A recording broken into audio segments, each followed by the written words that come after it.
Bang video, I've been getting an increased amount of messages from Muslims. And no, they are not death threats or any kinds of aggressive or insulting messages this time. Instead, they are trying to bring to my attention that the Big Bang Theory, as it is explained and accepted by scientists today, was revealed in their holy book, the Quran, 1400 years ago before the theory even existed. And they argue this by bringing certain verses in the Quran which, interpreted correctly, they say, clearly describe the Big Bang cosmological model. I will insert them in the sidebar. Also, if you do a search on YouTube by the terms Quran and Big Bang, you will see what I mean. It's all over the place.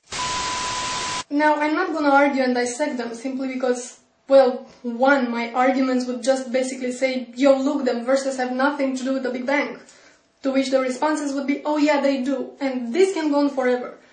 And two, because you can read them for yourselves. I mean, the claim that these verses have any scientific merit to them is as ridiculous as putting a miniskirt on a sumo wrestler and calling it a ballerina. No. He's just wrong. So instead, I'm just gonna ask one question to the Muslims making this claim. And not just this claim, because you see, while most Christian creationists try to negate science altogether, going, evolution? Where? Big Bang? Never happened. But no, Muslims have a different approach. They go, it's all here in my book, man. See this verse here? This is what it really means. You got pawn, motherfucker. Allahu Akbar.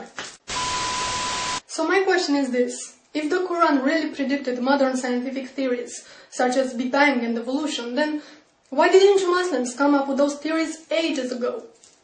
If all those things were revealed in your holy book 1400 years ago, it means that you had 1400 years at your disposal to explain to us infidel fools how things really work. But you didn't, did you? It was only after the Big Bang Theory was worldwide accepted by the scientific community that you decided to claim, well, Allah said it first. And same goes with evolution. So, why?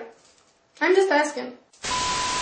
You know, there's something really bugging me, and it always annoys me on some level, but it just seems to annoy me more and more is how religious sensitive we are. And especially when it comes to Islam.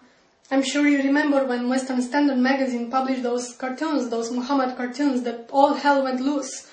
And the publisher of the magazine was interrogated by the Canadian Human Rights Committee because he disrespected this holy religion that doesn't even know the meaning of human rights. It's sadly ironic.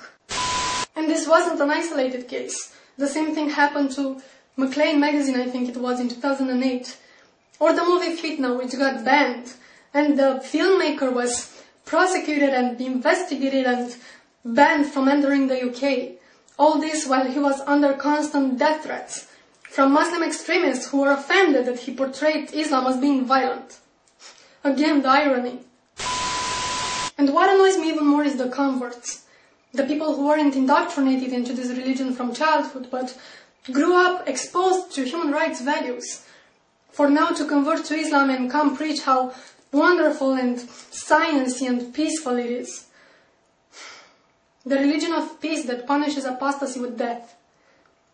Oh, how great it is to live in the Western society and get all religious sensitive and offended when a particular dogma is criticized.